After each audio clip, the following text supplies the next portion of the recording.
Okay. You know what I mean? I see where you're coming from. Oh my god. Oh, there's cherries in these? Yes. Yeah, I found 2 at the bottom.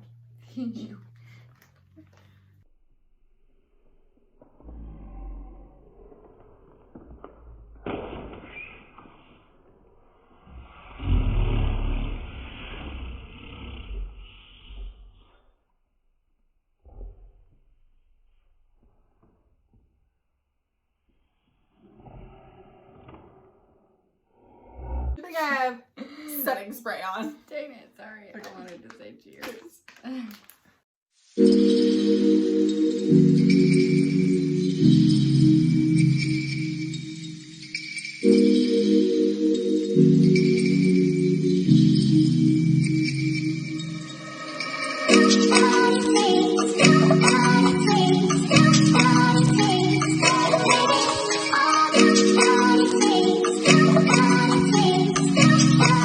What's up? Welcome back to our channel. My name is Callan. I'm Elaynna. And here we are best friends, we're moms, and sometimes we're a little bit of a hot. So it's Friday night. We decided we'd put the babies to bed, get together, kind of chill, grab a drink, and talk a little bit. And today we're going to be talking about friendships that we've had in the past that weren't really good friends to us. So if that sounds interesting to you, go ahead and hit the subscribe button, stick around, and grab your drink. So, Elaynna. Callan. Girl. Have you ever had a friend that you felt like really wasn't your friend? Yeah, looking back, absolutely. Yeah. Do you feel like did you have like a lot of friends that were like that, or do you just have like a few little like scenarios, points in your life where you kept this toxic person in your life, just maybe you didn't notice it and you didn't realize it till after y'all weren't friends anymore? Like, tell me about this friend. So, oh, you want me to dive on it? Mm-hmm. Okay.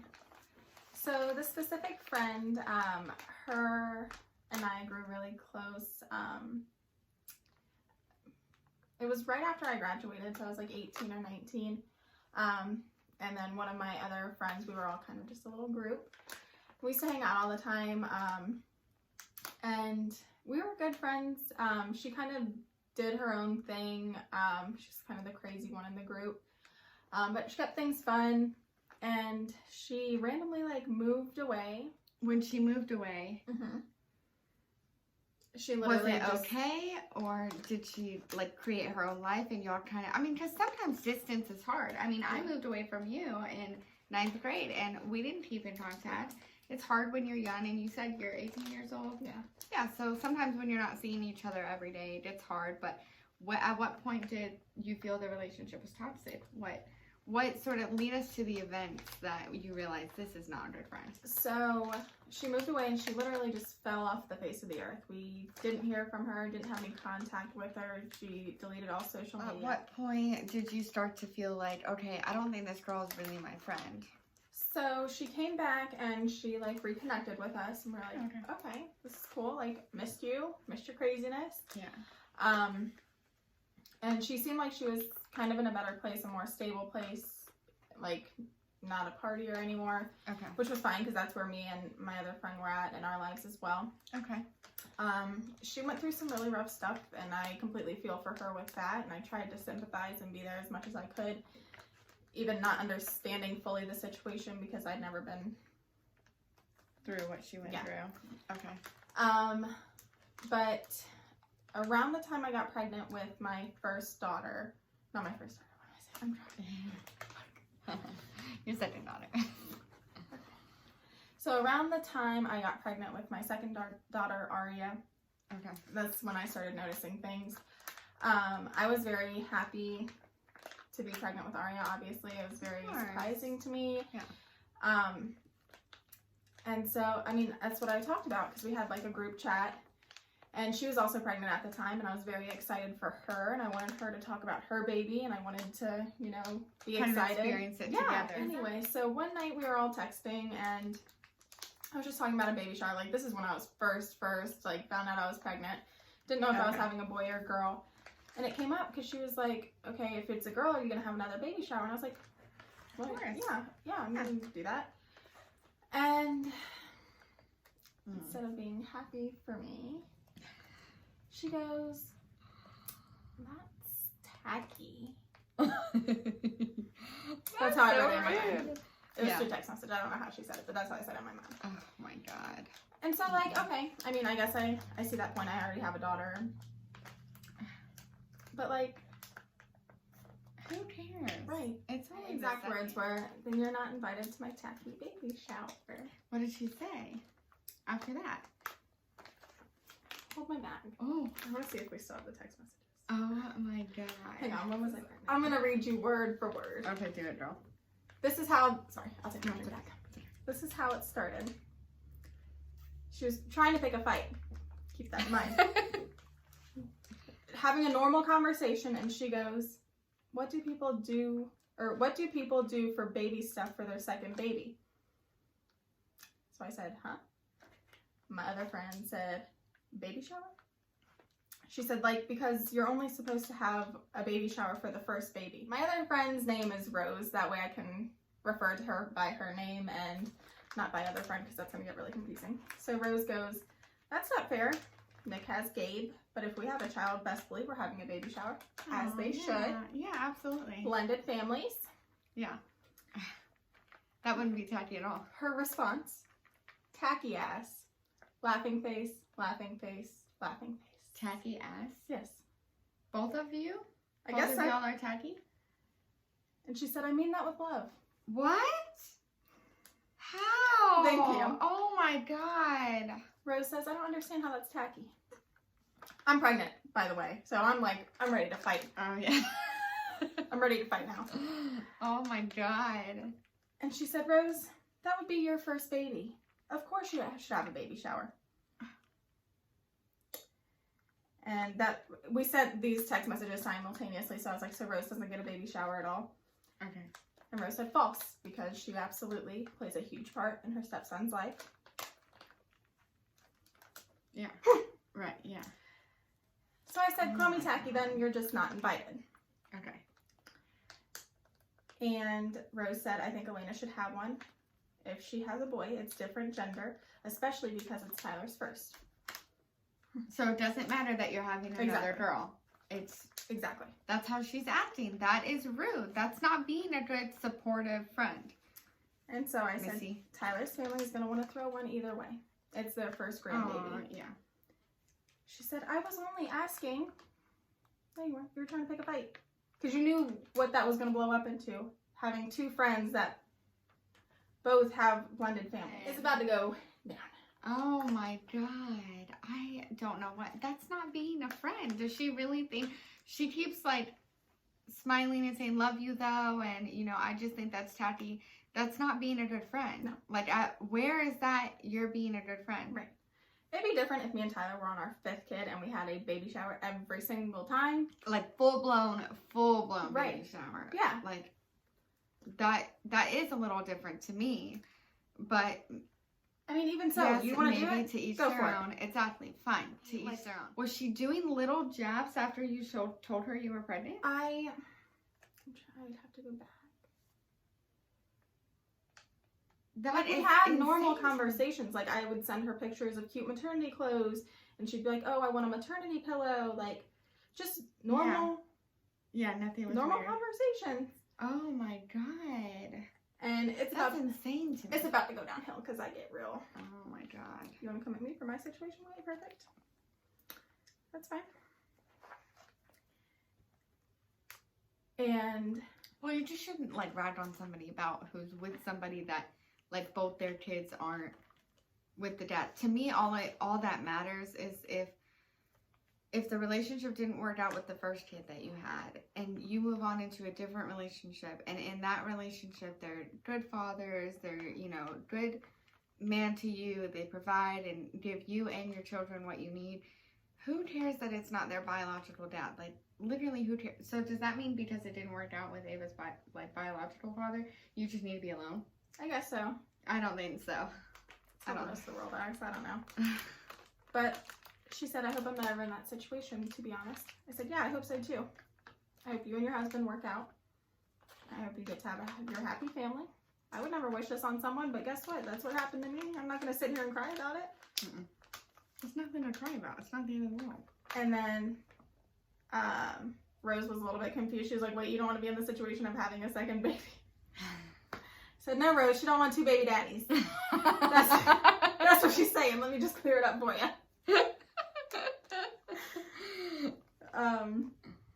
You're like, Rose, if you're going to be my frontline bitch, right. you need to know what's going on. Come on. And I said, I have a beautiful, smart, healthy daughter who gave me the strength to leave a miserable relationship, as well as gave me the motivation to start my career so I can provide regardless. Start my career so I can provide for her. Being a parent is stressful regardless, but at least I don't depend on some asshole who I feel stuck with, so I love my situation. That's not what friends say. That's why you made it to our 10th episode. We're teaching y'all how to be good friends. I'm pretty sure this is our 10th episode, and you made the cut, Loho. And here comes Rose having my back. She said, she's Elaynna. She doesn't need an excuse. Oh. Thank you. I'm just honest bitch. And my response to bad friend was, I guess my excuse is the same as yours.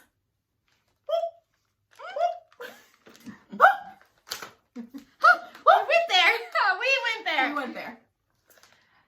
She said, I don't have an excuse, boo. I'm just honest and people get mad about it. There's a difference between being honest and being a rude friend. Yeah. You know what I mean? I'm very aware of people's feelings. Like, that's just how I am as a person. Like, I don't go out of my way to hurt people's feelings. No. I feel bad if I even slightly hurt someone's feelings. Yeah. And so, I mean, I guess all people aren't like that, clearly. But, I said, no one's mad, but you're going to voice your opinions and I'm going to voice mine. And she said, I never said you couldn't. I said, I'm just letting you know so you don't. I said, I'm just letting you know so don't get butthurt. All right, so I'm just going to delete this group and no one else respond to it. Best of luck to you and your baby. Were you sad whenever you lost that friendship? I wasn't. I mean, honestly, after she came back, we never really got to spend a lot of time together. Okay.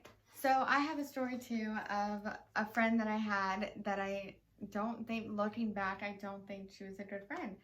And I'll start with how I met her. Okay. So one day I went to the park. My first son was 6 months old. And I took him to the park because this was around the time that I first started like putting him in the baby swing. And like slowly. At this point in my life, I didn't have very many friends, and I definitely didn't have very many mommy friends. So any opportunity I saw to meet someone new in my neighborhood, I was super eager and excited and interested and intrigued on getting to know them and seeing if we clicked and seeing if, I could find a friend, because I was living in a place that family wasn't around me. I had a baby, and sometimes you just need a friend to go through life with. So I was on the prowl for that. And I wasn't good enough. Yeah. So, wait, you are not even in this story yet. Stop making it about you. It's been years since I've seen you. I don't even think you had Ava at this point. Well, no, you probably, how far apart are they? Well, Ava's about to be 3. And Roger's about to be 5, 2 years. Yeah, you weren't even, you were probably doing your own thing, having all fun, and I was a mom. Yeah, I was friends with that fucking psycho bitch I was telling you about. See, different phases in our life. But, yeah, so I went up to her, and we'll just call her Jasmine for this story. So, I made friends with Jasmine. I said, hey, and she was actually very welcoming, and I asked her to, which one is these children are yours, because there were a couple of kids playing at the park. She says, so that one over there, and it was a child older than Ryder. I think she was already like 2 at the time, and she was like, I was like, oh, so, we should get together sometime. And she's like, oh, yeah, I have parties at my house all the time. And, whatever. I have get-togethers. And, I love having people over. And, yeah, you should totally come. So she ends up saying, like, okay, let's have a barbecue. And invites, like, all of her mom friends. And I go. And I'm super excited. I put the baby down. And I walked over to her house to join this party. And it was really fun. And then there was like 3 months where I tried every once in a while to like, I tried to start conversation with her via text. I tried to invite her over. I tried to say, hey, you know, let's go, you know, at the time I wasn't 21, but I'd say, let's go grab dinner, let's go to the mall. And she just never took the bait on it. And I was just like, okay, she's just not into me. She doesn't want to be my friend. Yeah. So I was like, okay, whatever. Like, I don't want to seem, you know, whatever. But then it was like a month after I had given up, she was like, hey girl, what have you been up to? I'm so sorry. You know, I haven't seen you in a while. Let's get together. And so I ended up meeting her at Starbucks. And from then on, we were with each other almost like every night. The more that I hung out with her, the more that I realized, I think that she thought she was better than me. I really, really do. She was like, you know, perfect example. We used to go and get our nails done together all the time. And I would get in the car and she would be like, how was your day? And I'd be like, oh, it was good. And, you know, I'm getting settled in the car. And how was your day? She's like, mine was good. Oh, I don't know how you do it. I don't know how you sit at home with the baby all day. And it's like, what do you mean you don't know how I did? Like, stay-at-home moms are a thing and we do it. And that's just what we do. It's okay if that's not your thing, but it came across as very rude. It came across as very snobby, very like nose up to me. You know what I mean? And it's like, see, I'm the we're opposite. supposed to be friends. I praise stay-at-home moms because I literally could not do it. I would go crazy. It's so hard. Slowly but surely, I started to realize that I do think that she looks down upon me, and I don't think a real friend should look down upon somebody. You know what I mean? Like. The same way that you just said that you take your hat off to stay-at-home moms. I'm looking at you as a working mom, you know, the breadwinner, and I'm like, oh, get it, girl. You know what I mean? Either way, you know, it's fine. Yeah. It's, you know, I don't look down upon working moms. I don't look down upon, you know, stay-at-home moms who aren't in school, like I'm in school. You know what I mean? Like, It's okay. Another reason why she wasn't a good friend is there was this one time where my husband and I came from the state that we were in to Virginia, the state that we're from, to have my son's you just first. Gave away our identities. Oh, that's okay. I'm just fucking with you. Everyone who watches knows us. Yeah. Okay, I'm sorry, I cut you off. You messed up. No, it's okay. It's okay. So, me and Zach were in Virginia visiting for our son's first birthday. And I get a call, and it's her, and so I answer it. I'm actually on the way to the store to get some, like, we're going to, like, Party City or something to get some supplies. And she calls me, and she's like, hey, what are you doing? And I'm like, oh, I'm going to Party City to get some stuff for Ryder's birthday. And she's like, oh, right, you're in Virginia, right? And so I'm like, yeah, we got here yesterday, or, you know, whatever. And she was like, oh, man, I was going to ask if I can drop my credit card off with you so that you can do my grocery shopping.